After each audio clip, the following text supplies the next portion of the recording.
MLS Transfer deadline day was chock full of action. Are there 70 USL soccer stadiums in the works? And what is the best American fixture ahead this weekend?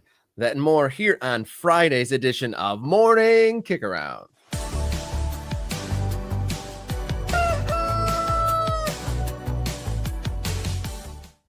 Hello and welcome to the show. You found your way to Morning Kickaround, where we cover the world's favorite game from the world's favorite country. My name's Robert Kerr. He's Jason Davis, speaking to you live each Monday, Wednesday, and Friday. Thank you so much for joining us, Mr. Davis. How you feeling, bud? I'm good. I'm Rocky Mountain High right now. After the week that we had, the transfer window that just went down in Major League Soccer, I gotta rep the Colorado Rapids today for obvious reasons. We'll talk about it. But I do have roots in Colorado. My parents are both from Colorado, so I've never lived there myself, but you feel connected to the place, and it's cool when we get to talk about Colorado a little bit, Rob. Yeah, it's a beautiful place out there. Hard to set your roots with such rocky terrain, though, I must say. Well, there's lots of plains. I'm going to give you a little bit of a lesson about Colorado. East half is different than the west half. Most of the state is the plains. That's where my mom was born, out in a little town on the plains. But I love the mountains and that side as well. So yeah, it's great. Until you drive through there, you don't realize how much eastern Colorado is very much like western Nebraska. Not a lot to pick the difference. Eastern Colorado is Kansas and Nebraska. That's correct. That is correct. All right, we're going to breeze through this because we want to get straight into the segment. So if you want to support the show, hit subscribe, become a member, do a super chat, follow us on social media, all those things. Let's get to it right away. Let's kick some long balls here on Friday's Morning Kickaround. Let's go.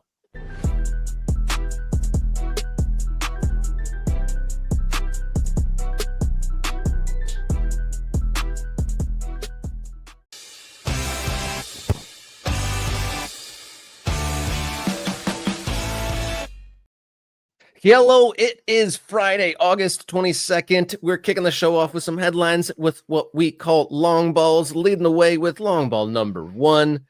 MLS's summer transfer window was chock full of action, and the deadline day proved to throw some zingers out there, some unexpected moves. We got Americans coming to Colorado, but we'll get to Mr. Aaronson later on. The thing that really surprised me, and it seems to surprise a lot of people last night, Brenner back to Cincinnati. Where'd that come from?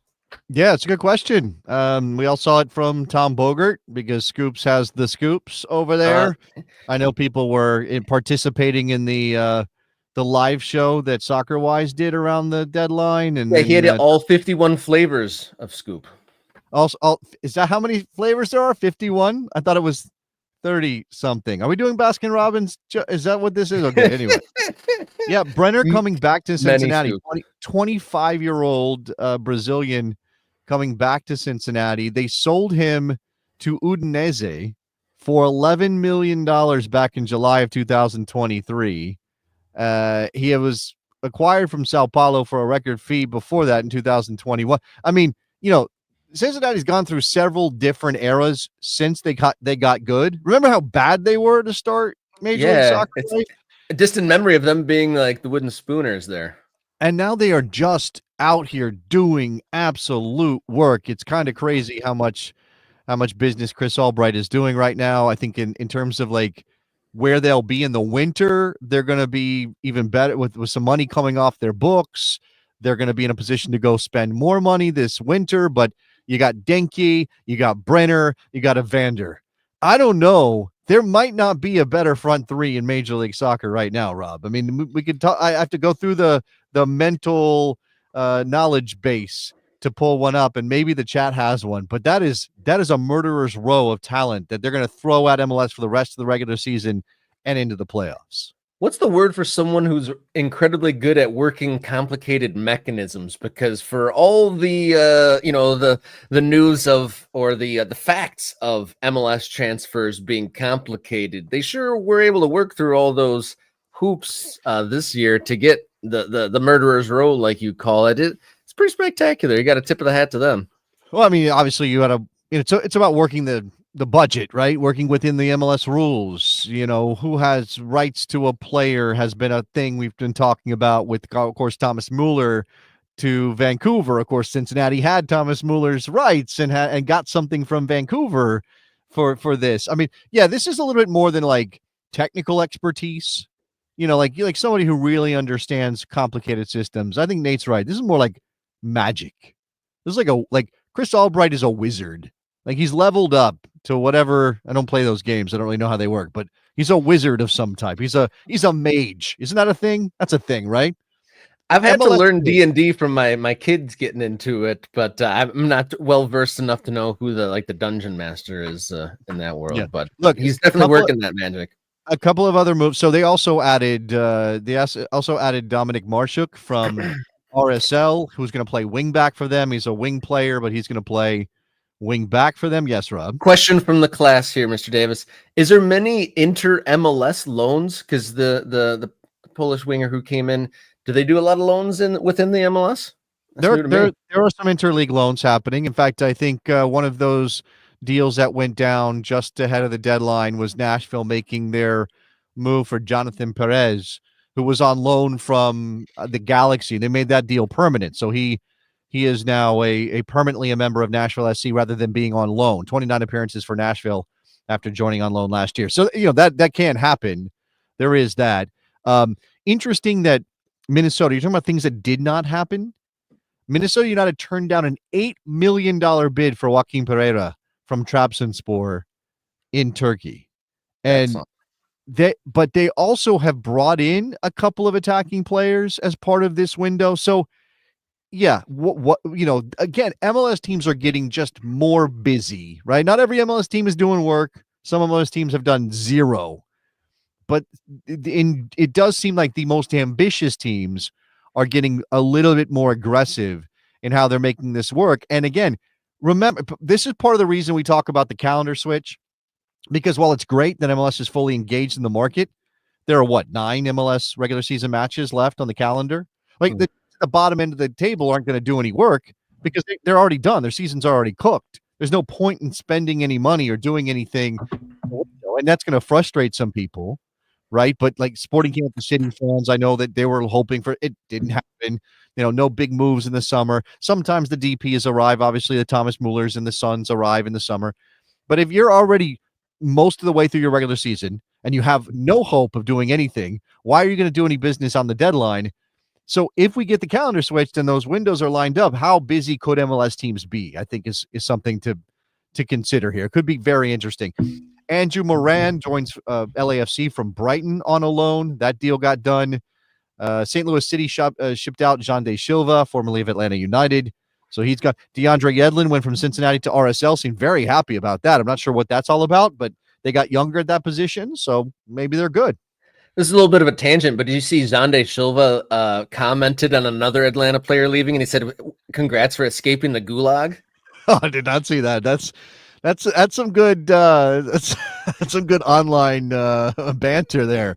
So Atlanta fans were like, Atlanta's gone from the jewel of Major League Soccer to a gulag in just a few years.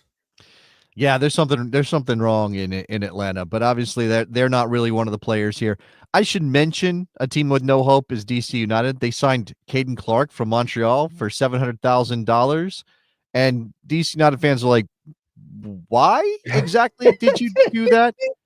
He hasn't scored for Montreal this season. I feel for Caden Clark because his career got upended by, I believe he had an appendectomy right around when he was sent to Leipzig. He went to he got purchased by Leipzig and then sent back to MLS on a loan to play for the Red Bulls where he had been playing. There's also a lot around Caden Clark being a Minnesota kid who went to the Barcelona residency in Arizona. Minnesota United were able to get something for his rights despite the fact that he never played for them. It's one of those weird MLS stories. He got hyped up a little bit. He had some nice moments with the Red Bulls. He gets bought by Leipzig. He has an appendectomy. His whole career kind of goes sideways. He ends up coming back to Major League Soccer, and he has played now for Minnesota United, despite everything, ended up there.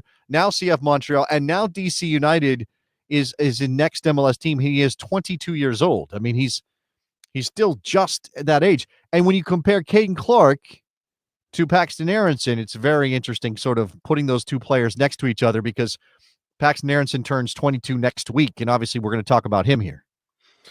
Indeedly do. Should we move right along? Paxten Aaronson to Colorado, long ball number 2 in quite a surprising move too. I think it was pretty funny. The quote that came out there is the media was coming at Paxten Aaronson in that press conference, airing their puzzlement as to why he would come back. He's got a promise, would you call promising young career over on the continent over there in Europe. I mean, didn't necessarily melt the world with stats or anything like that. Got some appearances, got some loans out, but he comes back to Colorado. Go ahead. Yeah.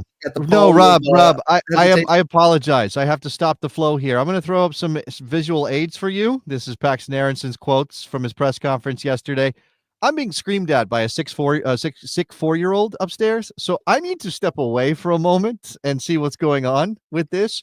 But feel free to pad and maybe take me off the screen, and when I'm back, I'll jump right back in after I check on what's going on with this young man who's screaming at me bloody murder upstairs. So go ahead, jump in, give some thoughts. So Paxten Aaronson, a young American, been abroad for a couple of years, and he breaks Colorado's transfer record here. Jenny, you want to bring come into here and give your take a little bit? Paxten Aaronson, American international, only a few. He's peripheral in the American international squad, coming from Eintracht Frankfurt, coming to the Colorado side, who are trying to seemingly put together a core of Americans there. What's your take on this young man who looked like he was, building a career over in Europe, but kind of takes the money and comes to Colorado? Well, from a Colorado Rapids perspective, this is great.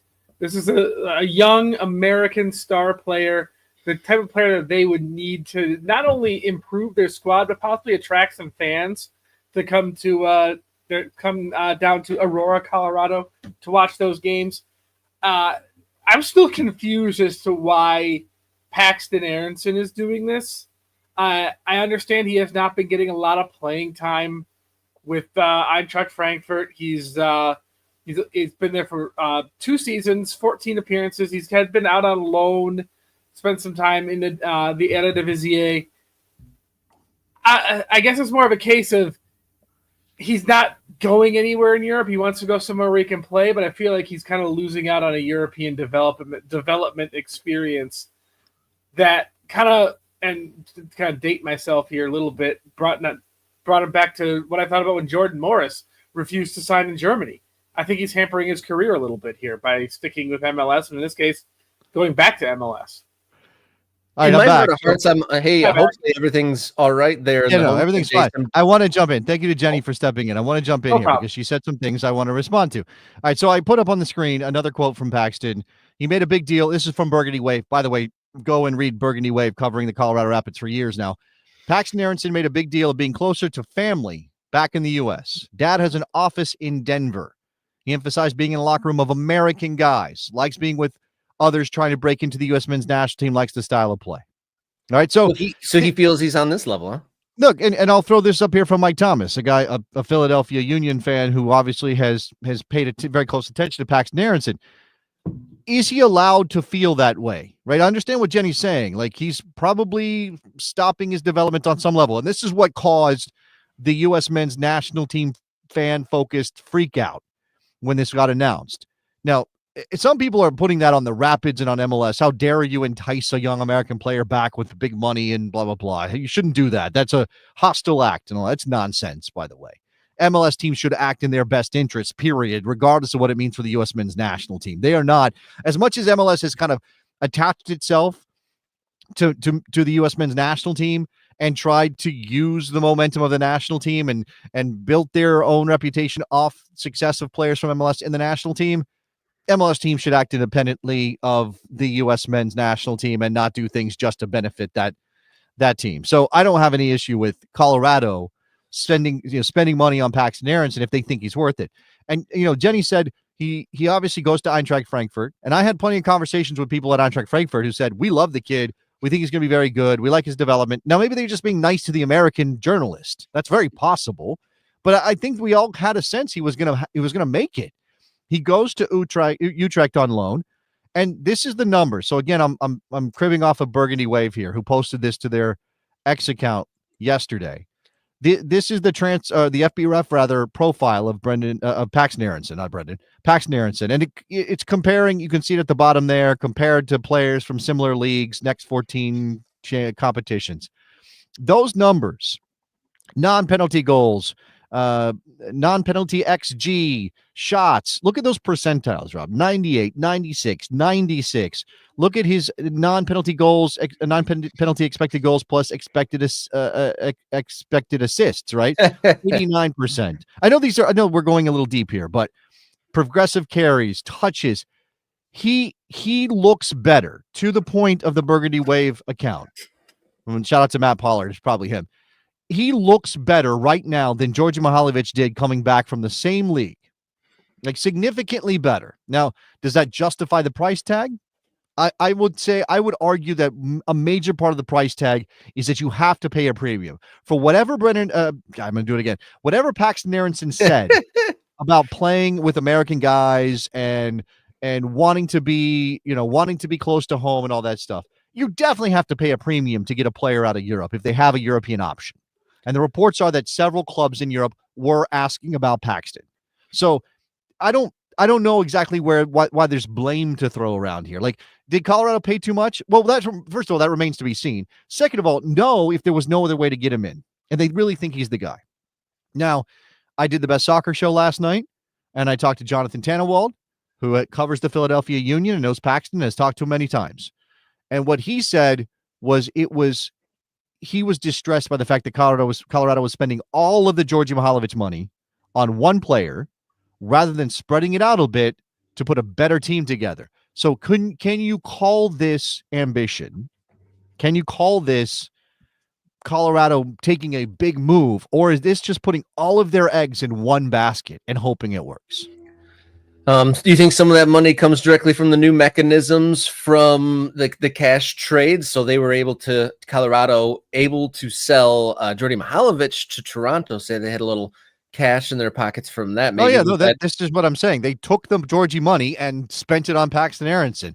And again, go read Burgundy Wave, because in their story on Paxten coming to Colorado and on some of the comments he made in that press conference, they identify that, this is exactly what the team was thinking. Djordje wanted out, so they found a place for Djordje to land, and they made a significant amount of money off that sale when Toronto said, yes, we'll take him, right? And then because they needed somebody else, they went, okay, well, what's our next move? Well, maybe Paxten Aaronson will come back to Major League Soccer, and again, they're paying a premium on him, but he's also, 4 years younger than Djordje Mihailovic, and his profile in the same league that Djordje came from when he returned to MLS is better. It doesn't mean it's a home run, right? And the jury is still out on Paxten Aaronson. But I do think that this kind of makes sense for all parties if you consider the personal side of it from Paxten Aaronson. I'm curious what total success for this transfer looks like. What does Paxten Aaronson have to do to justify that? And because you're understandably having to slip with Brendan Aaronson, another figure in the pool. It's wild. Kind of like a year and a half ago, it did look like the ceiling was maybe higher for Paxten there for a brief moment when Brendan was down in the championship with Leeds, and Rob, Paxten was doing well with. How much of that was just a vacuum, right? Just of course. And that's what we do. We take a player who hasn't done anything yet, and we build them up into some, fantastic superstar in the making that's going to break into the net. Now, occasionally it does happen, right? There's a Christian Pulisic every now and then, but in the case of Paxten Aaronson, nothing is guaranteed. Even if he stays in Europe, there's no guarantee that he becomes the player that some people want him to be, or reaches a level that means he's a national team starter or a regular or a World Cup player. And in fact, I definitely think you can argue that making this move, becoming the man in Colorado. Now, I wonder about the team around him for sure, but becoming the man in Colorado and carrying that burden, that could actually make him more attractive as a player for the national team in the near future for Mauricio Pochettino and his staff. Yeah, puts together a bunch of high quality performances, and yeah, he definitely not out of Pochettino's choices, as he's definitely picked MLS players in his tenure so far. Moving along to long ball number 3 here on Friday, August 22nd. What we want to do on Friday is pick the Fab 4 picks of the weekend, the most attractive fixtures on the North American soccer calendar. And the way this rotation works, Jason starts, I go, then Jenny contributes a third one, and the fourth is the chat pick. So chat, do your thing, get your selections for the Fab Four. What do you think, in your guesstimation or your very intelligent perception, is the game to look out for this weekend? Jason, take us away with number 1 on the Fab Four of the weekend. I'm picking Nashville, Orlando City, Rob. Not near the top of the table clash in the Eastern Conference. I do think that there are probably 3 teams, maybe 4, that are better than both Nashville and Orlando, but they've been very competitive. Nashville's on a 3-game losing streak, so they're feeling a little bit of heat to collect some points.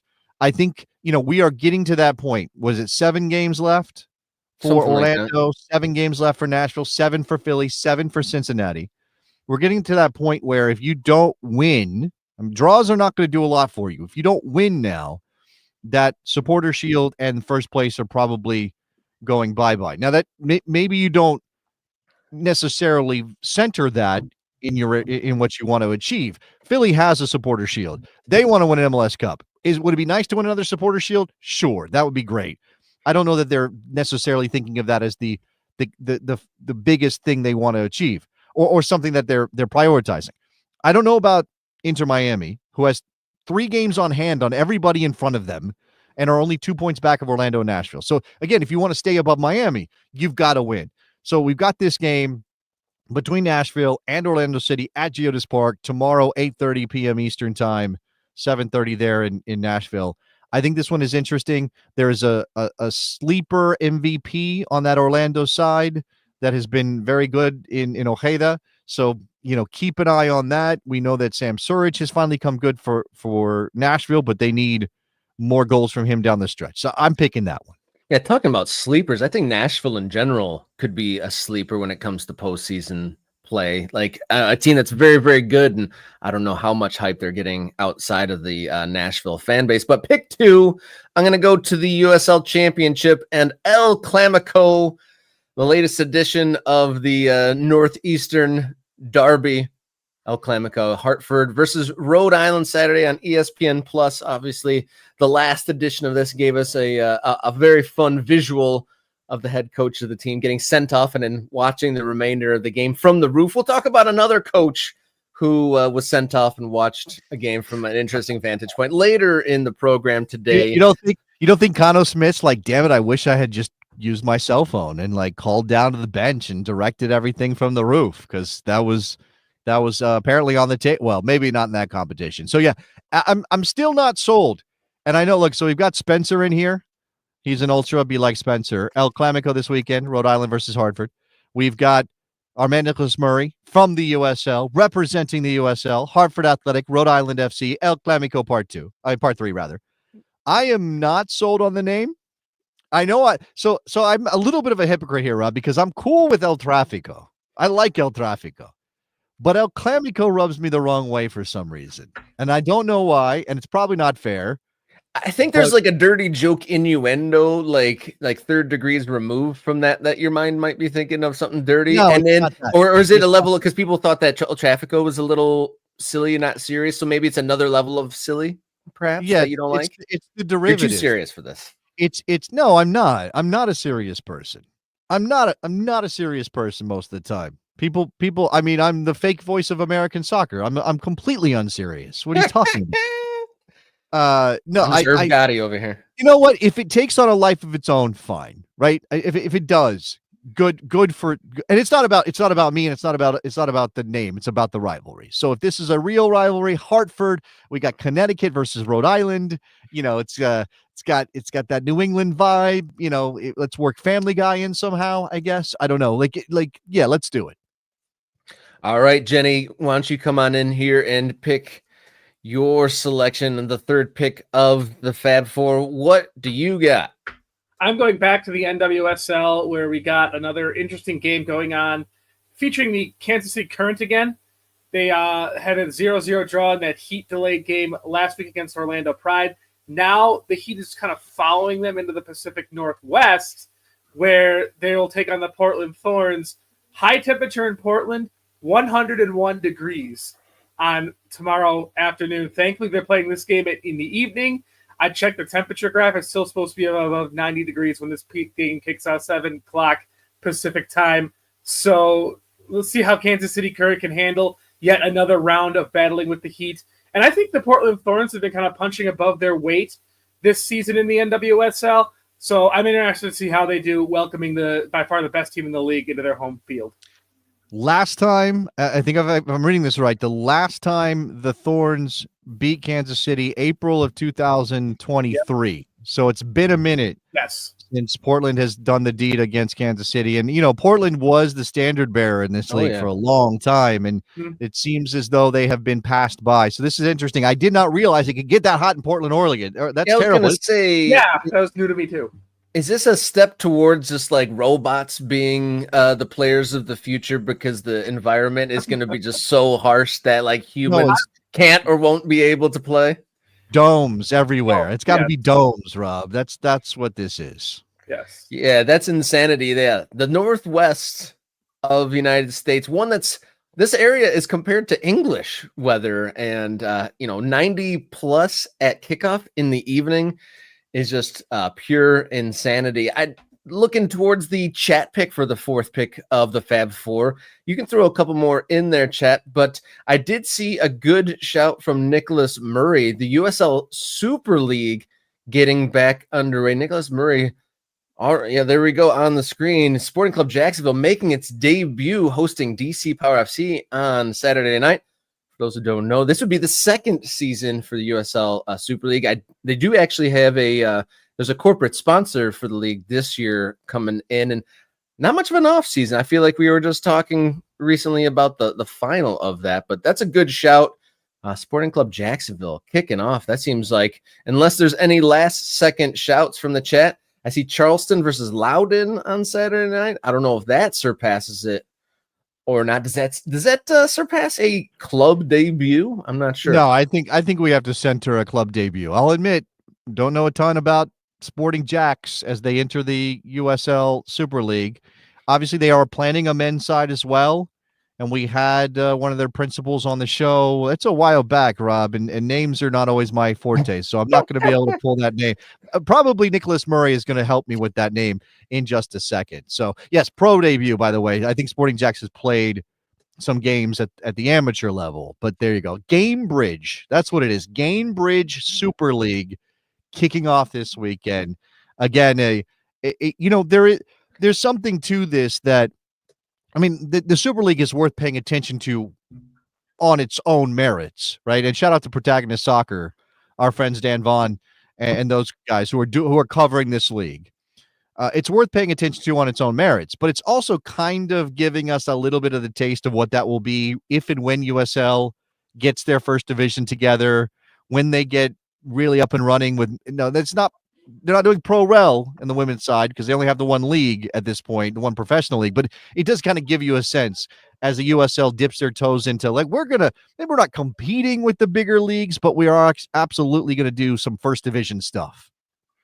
Yeah, that's the Fab Four of the weekend, heading into the weekend of August 22nd, 2025. Sporting Jacks versus DC Power, Portland Thorns versus Kansas City Current. Pray for some shade in that game. Hartford versus Rhode Island in Clamico Part 3, and leading all off with Nashville and Orlando. So a good slate of games ahead. Can I add one more note on that Portland Kansas City Current game? Oh, yeah. Remember that when we were talking about the events in Kansas City from last weekend, we played you a clip from the head coach of the Seattle Reign as saying that her players, my apologies for names again, being my big problem here. But the players having their feet burned. Laura Harvey was talking about players burning their feet on the surface in Portland because of the heat. So we've got 100-degree heat. Even with an evening kickoff, it's still going to be hot. Because it's an artificial surface there in Portland, you have to wonder about that too, just to keep an eye on it. Yeah, hopefully no more feet burning this season. So thank you for your contributions to the Fab Four. And before we move on to our next segment, we got to give a tip of the hat. Returning, we got to award our second ever Ultra of the Week, Jason. Someone who really livens up the Morning Kickaround Discord server. He's very often in these live chats. But Brad from Memphis, the Ultra of the Week. Thank you so much for being an MK Ultra, a subscriber to the channel, a member of the channel, and having contribution to the the discourse, the Morning Kickaround Discord server. Yeah, I love to see it. Very active. In fact, Brad is one of the reasons that I told Rob I want to get us a big map. I don't know if it's going to be like a real life map that sits behind one of us, or if it's going to be some virtual map. We're going to start dropping pins where everybody is located so that we can kind of keep track of where Morning Kickaround viewers and listeners are, because that would be very cool to kind of get a sense of the breadth of our soccer nation via our viewership. And might have to be a bit of a zoomed out map, because I saw one of our regular viewers is watching from Colombia. Andy Araga, one of the regulars on the live show, watching from Colombia. So it can't just be a North American map. No, it'll be a Colombia. Like I know he goes to Colombia, but I'm pretty sure Andy is based here in the United States, and maybe he can correct me if I'm wrong. But I know he talks about Colombian soccer all the time. And when you say Colombia now, I have to do the accent. It's a whole thing. Thank you, Andy, for watching. Muchas gracias. We can use MLS stat recording things, just like dot from everywhere. They're viewed, not actual people, but views. We'll mark it like that. We'll use MLS statistics for that sort of thing. Before we move on, hit subscribe if you haven't. You want to step it up, becoming a member, or you could even just do a super chat, or you could follow us along on social media. Follow us along and help out on ko-fi.com/morningkickaround, or send us an email, morningkickaround@gmail.com. We're going to keep the action running here. We are going to go to one of our favorite topics, Stadium Watch, on Hot Topic here on Morning Kickaround.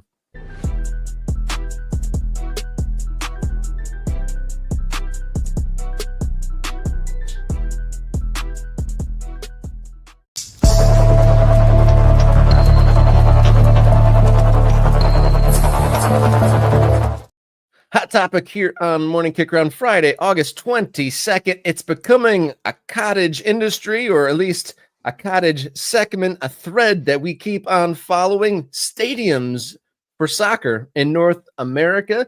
And thanks to an interview, as Simon Evans did, the soccer business, talking to Deputy CEO of the USL, Justin Papadakis, kind of gives us a little bit of color of how so many new projects are being announced. And he has a whole wing to his work, just strictly working with municipal leaders, working on stadium deals. And in this interview that was published recently, Justin Papadakis said they're working, or at least talking to, 70 different cities. So let's hear from Justin himself again. This is courtesy of our friend Simon Evans and the Soccer Business. Make sure you're subscribed to their newsletter and listen to their podcast and find them on social media.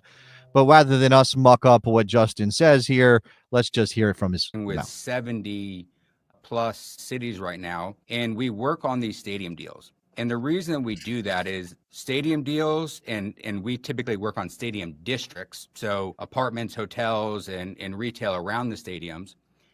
They're hard and they take a lot of time, but we're getting very good at putting them together.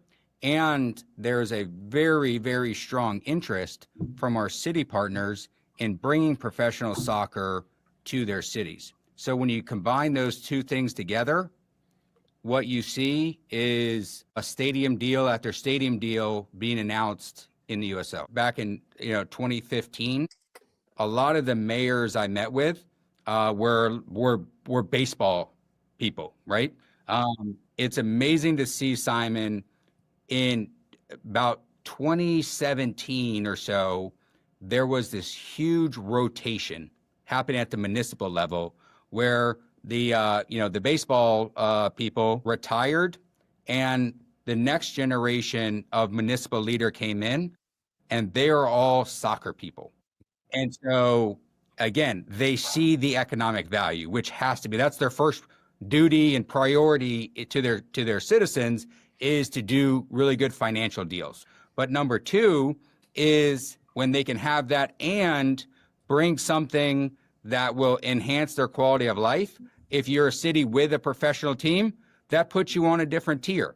And these cities are seeing that they can have those quality of life and the status. Our cities are using their teams as the way to market their cities and states. All right, there you go.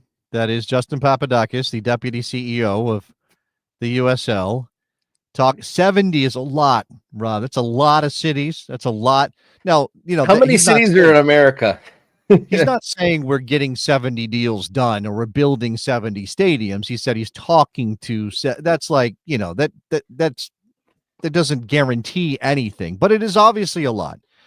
And I think it just drives home something we talk about on the show all the time, which is that while it can be very good for soccer, while we absolutely want to see stadiums built in places like Louisville and Albuquerque, hopefully, and Detroit's coming along privately funded, and in some of these cases, it's only partly about the soccer, right? Soccer is just kind of the driver of interest to build out a real estate deal that has many interested parties. Now, you could argue that's necessary, right? The spark that gets us to that place can't just be like, soccer's really great. Should we build a stadium? Yeah, because there's just not enough money backing the game by itself. So this is sort of, what do you need to have involved to get this done? And if you build the stadium, like, it's a little bit Field of Dreams, build the stadium, if you build it, they will come kind of thing. Like, we might Definitely as well what Lexington did. Exactly. Like, I don't know I don't know how bad to feel about this, because it feels a little bubbly. It feels a little bit like it's not just about the soccer, and that feels a little bit artificial, and that feels a little bit like there's not a scam going on necessarily, Rob, but it's not organic. It's not 100% organic. Well, whenever the stadium deals come up, we're like, well, is this just a real estate deal in the guise of a stadium deal? Yes. And Mr. Papadakis here is Yes, literally that. He is the real estate agent that also works for a soccer company that like using soccer as a vehicle for a real estate deal. And also, side note, you mentioned Detroit, the privately deal. I think that's probably the only new stadium project that we've talked about in the show that didn't have some sort of mixed use element in the mix. But yeah, he's, laying it out there that he's the real estate agent, spinning, trying to get his land for housing, retail, and oh, by the way, a soccer stadium. And do you think that, do you buy that completely, that like all the new generation of municipal leaders are soccer fans or people, or it's the newer generation seeing soccer as a viable real estate play? Oh, we will drive ourselves insane if we start talking about intent in this situation and motivations and real, are they really soccer people and all that stuff, Rob? We will drive ourselves insane. Fair. I definitely think that while Justin may be hyperbolizing a little bit, I definitely think that there's something to be said for the idea that a generation focused on baseball in smaller towns, because what was the only professional sport really available to smaller towns, Rob? It was minor league baseball. That group may have aged out. And then a younger group goes, why would we go with baseball, whose demographics tend to be on the older side or whatever, when we need to invigorate our economy with younger people and convince people to move to our town and blah, blah, blah, blah. Let's do an arts district and let's do a, whatever. Let's build a soccer stadium and attract a team. And there's, look, just because these things are not always just about like the passion for the game doesn't mean it's not all good in the end for soccer, right? That's maybe, if you do have an issue with that, you're going to have to make your peace with it probably, because otherwise this stuff doesn't happen. Right. Otherwise, there aren't stadiums. There aren't minor league. Sorry about that word. Right. Because we want to avoid it. but there aren't lower division soccer teams who aren't expecting to build $1 billion stadium and attract 40, 50,000 people every week. Those stadiums wouldn't exist if you can't make them part of a retail district, of a mixed use development with apartments, with all these things. And again, get people involved who are investing not because they care about soccer, but because they stand to make money off of this, right? Indianapolis is a great example of this, with the back and forth on their stadium and what their owner is clearly a real estate guy, clearly trying to use a stadium to get hold of some very valuable land in Indianapolis. But, I'm going to build you guys a soccer stadium. Don't worry. Yeah, I'm going to benefit from all that other stuff. Don't worry. I'm going to build you a soccer stadium. And obviously the mayor has said, well, we don't want a second division team. We want an MLS team. And yeah, it's complicated in America, isn't it? Yeah, sure is. And yeah, municipal leader, the Indianapolis mayor, is he a soccer guy? Because he definitely seemed like he threw a huge wrench in the works there in Indianapolis by just like inviting Don Garber to like wade in there and kind of throw everything out. And again, this is the thing that because we are not a soccer nation, in the sense that the majority of sports fans are connected directly to this game, right? Because that's not the case in America. As great as the game has been and how much it's grown, when people like that, the mayor of Indianapolis, what he is doing is trying to burgeon his reputation, the legacy that he's leaving behind, and build his profile as the mayor of Indianapolis, because Indianapolis has got an NFL team. Why on earth would they accept and an NBA team? Why on earth would they accept a second division soccer team, Rob? That's below Indianapolis. But there are obviously plenty of towns where that calculation doesn't have to be made, where you're not coming in below your perceived level, at least in your mind, of what you think you are. So yeah, that stuff is all part of this too. And again, 70 makes me go, wow, which ones are we missing that they're talking about? Yeah, there was an article, I think it was a Beyond the 90, that even was saying, even in my backyard, that there's been talks in Ann Arbor to move in there. So there is definitely tentacles reaching far and wide across this country. And I guess if there is a staff member, and I'm assuming Mr. Papadakis has some assistants, they're spending, their 9 to 5, 365, trying to get as many cities, like germinate the idea and a plan for a stadium. If you're spending if that's like your job in total, I could see how they could be, spreading the word across 70 different cities if that's your and again role. Sometimes people use, and this has happened obviously with MLS, and it's now happening with USL. People have used that statement that this is a real estate play, or it's about real estate in almost every case, particularly with MLS.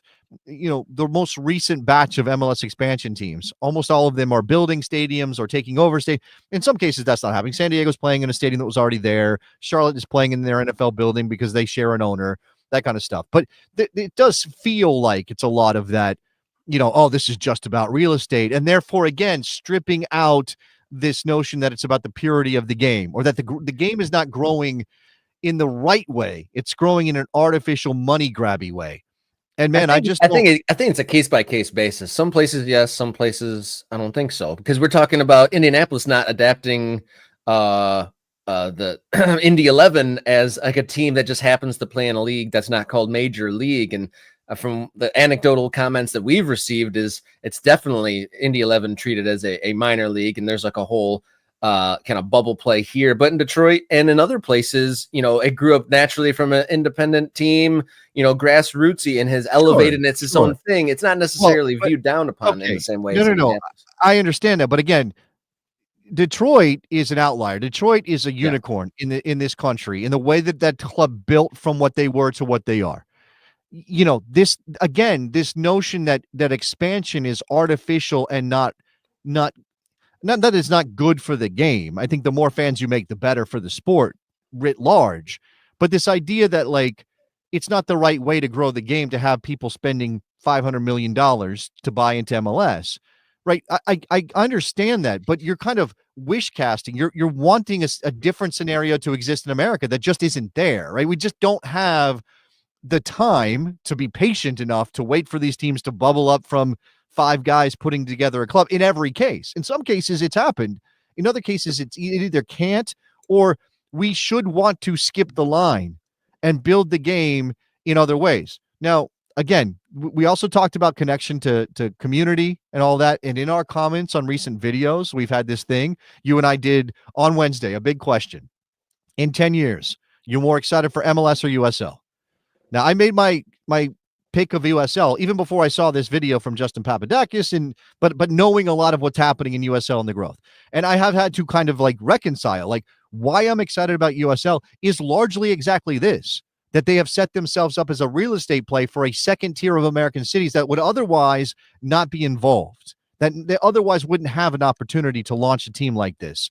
So again, it's like, is MLS not community-based? People in our comments said, I don't understand that. Look at Seattle, look at Portland, look at some of these clubs that have been connected to their community. But we think of money as a barrier. The more money involved, the less community-based it can possibly be. And I don't, again, even some of these USL deals feel like that. Like the local magnate, the local real estate developer, the local construction boss is coming in and going, I want that land. I'll own your USL team. Sure. And does it feel real? I don't know. That's stuff we have to figure out as we go. Yeah, not just the day and age that we're entering into this soccer world. We're not at that grassrootsy age back in the day, like how baseball grew up from tiny little teams, just in overseas, tiny little teams growing in the late 1800s that grew naturally. Like, we're not in that world in our era of boom expansion. So the modern world of corporate entities and big money like this, it is what it is. And then we'll take a case by case basis to see which ones turn into actual stadiums and to see if they kind of disenfranchise the community aspects or not. Especially, it'll be interesting for Detroit. We're talking about Unicorn. They're going from, in a couple of years, they're going to be going from their retrofitted ancient high school football stadium into a brand new shiny soccer specific stadium. Like, how will that transition go? Will the community connection expand or retract based on that? And time will tell. And that's one of the things I really liked about our segment that we did about kind of daydreaming in 10 years is, if everything that has been projected or wished or there's a hope of now comes true, both are very exciting. USL almost seems like sky's the limit in a way. If there's 70 new things coming along down the pike, Pro Rel happens, and there's 3 leagues, but it's all a lot of very, very written on paper, but not necessarily real things yet. It's a lot of speculation, a lot of that. But again, it's very American, and you either make peace with that or you don't, right? You either decide it's okay that this is the way it's developing in our country, or you bemoan the fact that we're not doing it like everybody else did it, and it's not grassroots soccer becoming professional soccer, et cetera, et cetera. That you're just going to have to make your choice and make your peace. And if you just can't, I don't know, go rail about it on the internet, I guess. That should do it for now, but let's keep the conversation going in the comments under the video. If you've got something to say about this topic, keep it going. A big aim of this show is to be a facilitator of the American soccer conversation. Become a town square for commentary, talking about topics just like this. Todd was asking how to become a member. There should be a button that says become a channel member. Perhaps if you're having a hard time finding that, maybe you have to subscribe first to become a member. There is. I'm pretty sure become a subscriber. Definitely do that. Once you're subscribed, you'll see a join button right below the video as you watch, and you should be able to hit that and become a member. Yeah, and another tip of the hat to Brad in Memphis for being our Ultra of the Week. He is a big contributor to the Morning Kickaround Discord server. One of the many perks of becoming a member of the channel. And also Riverside was thrown into the mix about Pittsburgh Stadium. Go back into our video feed. We talked about the expansion announcement in Pittsburgh on Wednesday's episode. We have one more segment to go here this week. The conclusion of this week's Morning Kickaround slate. We'll go to the big question here on Morning Kickaround.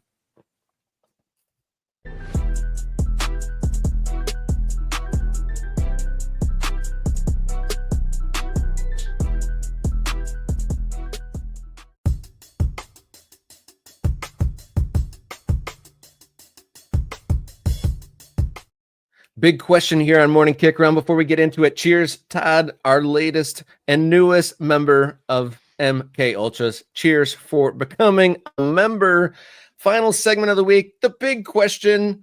There was an image of Inter Miami's head coach Javier Mascherano that kind of went I guess, American soccer viral of him in the second half after getting sent off in the League's Cup match midweek. And not only to appear in the front row of the stands right behind the team bench, and then clearly communicating to his assistants on the bench via cell phone, not really trying to hide it. There's a lot of funny images of, coaches trying to still coach after they've been sent off. But I was going to say, Javier Mascherano, very new in his coaching career, and it kind of speaks to what Inter Miami is becoming in general. This was funny that they're like, who's he talking to? And the director cuts straight to the assistant holding the phone on speaker right there. But is Javier Mascherano becoming a villain as a coach? This behavior here, right here, definitely doesn't seem like he's trying to follow the rules. Like subsequently after this broadcast, apparently Leagues Cup, this is like an authorized place for a coach to be after a send-off. But you got to feel like a red card to a coach. This isn't much of a punishment right here. I mean, he's literally right behind the bench, barking directions.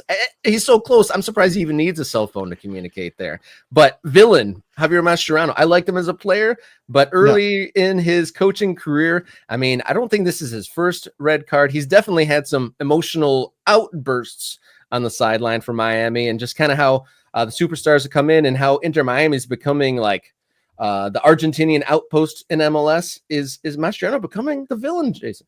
I want to address the actual incident before we talk about this villainy question. Right? And I think we've already broached this. I think American soccer has kind of become kind of enamored with the idea that Inter Miami are the bad guys. If you're not a Miami fan, and again, it's very easy to hang that label of plastic or counterfeit or front runners or glory hunters or just Messi fans on Inter Miami fans, and then just toss them all out the window and say, well, they don't count, they don't matter, they're not the same as us, we're different from them. I think that is an interesting development here.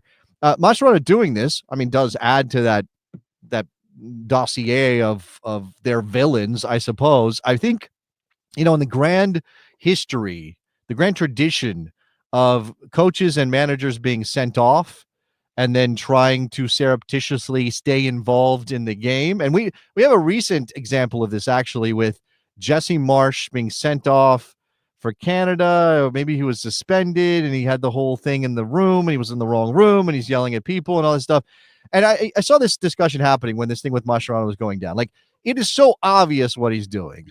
Not even trying to pretend. There's pretending in history on these sort of incidents, but there's no guide in that. And I was watching this, is like, how do the people sitting around him, are they enjoying their experience of watching the game if the coach is just like screaming at the team in front? It's a unique experience, no doubt. You can see a guy down there taking video of Mascherano on the phone. There's like a row back of Mascherano. He's taking video of that. Okay. So again, it's the blatantness of this, right? It's I'm not even pretending to follow whatever rules might be in place. We've got a grand history of this. So I kind of want to get to some of that as well. Here is Miguel Herrera. I believe this was a CONCACAF Champions League match at the time when he was coaching Club America. You can see the badge. He loves a blazer with a badge. Does Hector Herrera? He's got the walk. I'm sorry, Miguel Herrera. He's got the walkie-talkie out. He was clearly communicating with his bench via a communication device, a different one. There's also I don't have a shot of this, and you can see I guess I'll go back to this one. You can see the assistant there in front of Mascherano. I'm assuming that's who that is. The Miami assistant. He's got the phone. Like, okay, here's the commentary literally says, I wonder who he's talking to, and the director cuts straight over to the assistant on the field holding the phone in his hand as well. So that was some comedic direction. They're separated by like 8 feet. Like, they're barely is it just because it's loud in the building, and so Javier has to like? There's a little bit of height because there's that he's kind of on a balcony. Oh, here's he should have gone Bobby Valentine. Like, he should have gone full on. The thing about Bobby, everybody talks about the mustache. First of all, pretty sure he just threw on like a t-shirt, because I don't think that's the actual jersey, right? That he went and changed into team gear that is not the official uniform of the New York Mets, who he was managing at the time. He puts on the fake mustache. And what is that hat? That's not a Mets hat. That's he grabbed somebody's hat that was like maybe working in the like the plumber's hat or something.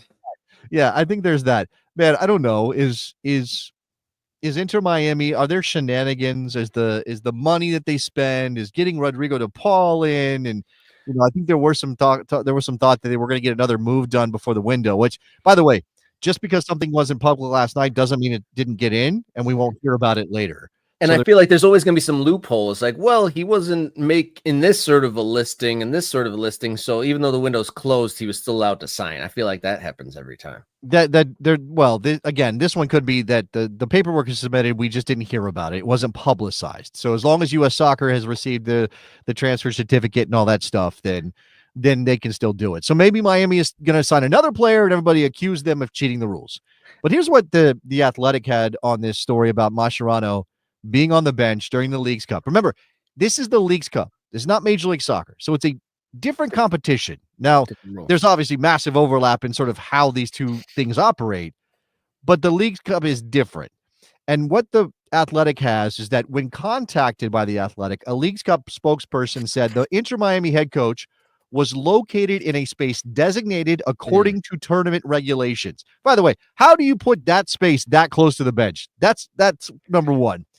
Number two, cell phone communications are not prohibited per Leagues Cup regulations in this instance. Why not? Why not? If you've been sent off, you're not supposed to be able to coach your team.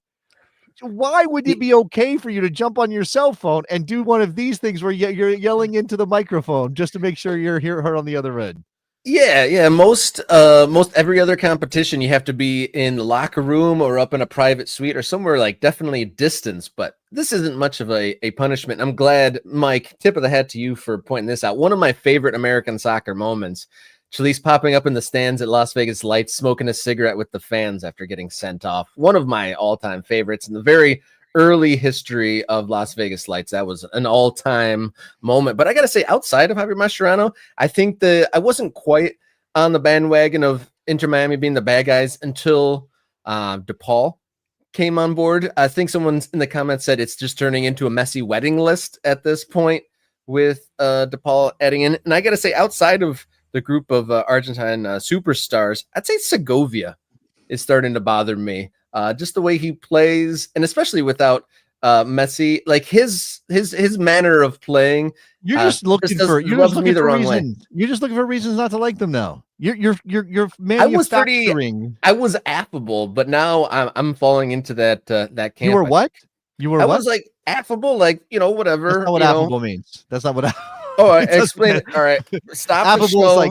Affable's like friendly, like a likable person. If you're affable, it didn't bother me. They didn't bother me. In that context, that's not what affable means. But I understand what you're trying to say. This is Chalise, by the way, in the stands. Grab this from the MLS website. I guess that was a preseason game he got sent off in. It was hilarious, absolutely hilarious, and it was another awesome cutaway of like. So it looks like somebody spotted Chalise in the stands, and it was him literally smoking a heater in the front row in Las Vegas. You were ambivalent about Inter Miami, and now you're not ambivalent anymore. You've been pushed towards the hater side. You have lined up with the haters. You have thrown in your lot with the haters. I still like them. And here's why. It's not that I'm not a fan. I'm not rooting for them to do things, but I have always been somebody who wants American soccer to matter more, and I certainly want there to. I'm not saying it's not interesting. That's what I'm saying. It's interesting. So I can't get myself to that place of being offended by them, quote unquote, playing by their own set of rules. Right? It didn't bother me that the Galaxy were being accused of all that back in the day. It doesn't bother me now, because without people pushing the rules, without people being willing to break the rules, nothing will change. Everybody will accept the status quo and will just continue on this path, and it'll be boring.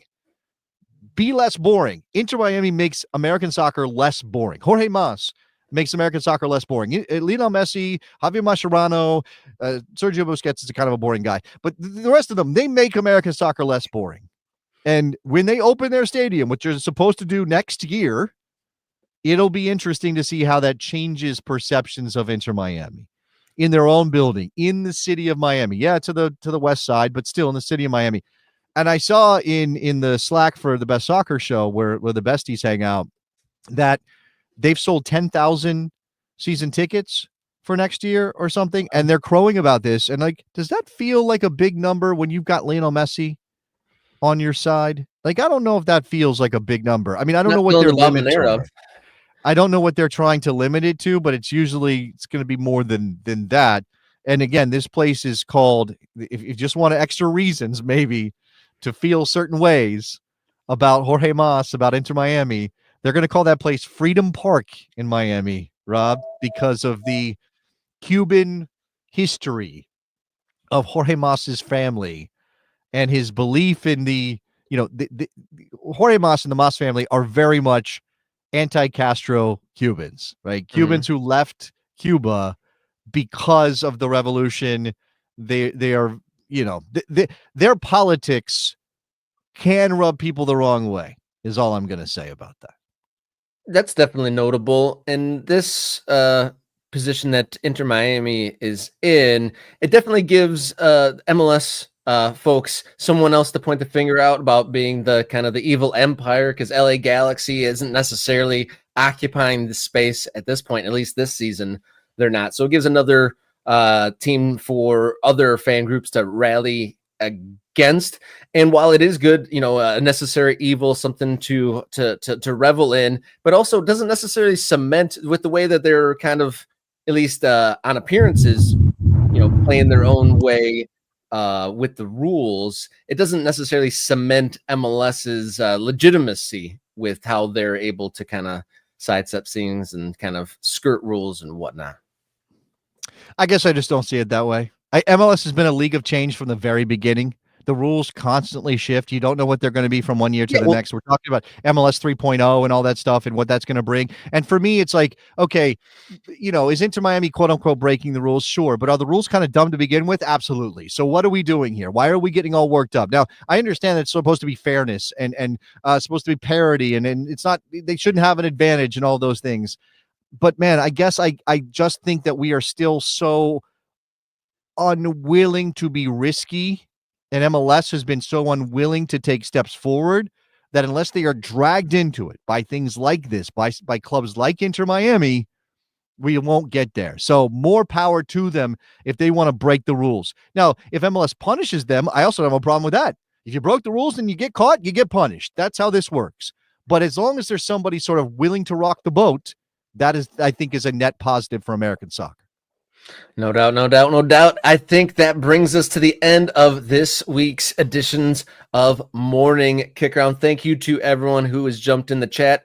Tip of the hat to MK Ultra of the Week, Brad in Memphis. Thank you for being on board with MK Ultras, and thank you, Todd, becoming a member in the show today. So thank you for all the support. Hit subscribe, become an MK Ultra. Hit us up on social media. Support us on coffee.com/morningkickaround if you'd like to as well. Thank you to everyone who has supported this show and is considering doing so. And if nothing else, if you don't want to throw money or button clicks our way, tell your friend about the show that you enjoy. Anything else, Mr. Davis? No, that you're wrapping us up. I'm good to go. Thank you very much. Happy Friday. Enjoy your soccer. Have a great weekend. All right, guys. See you on Monday.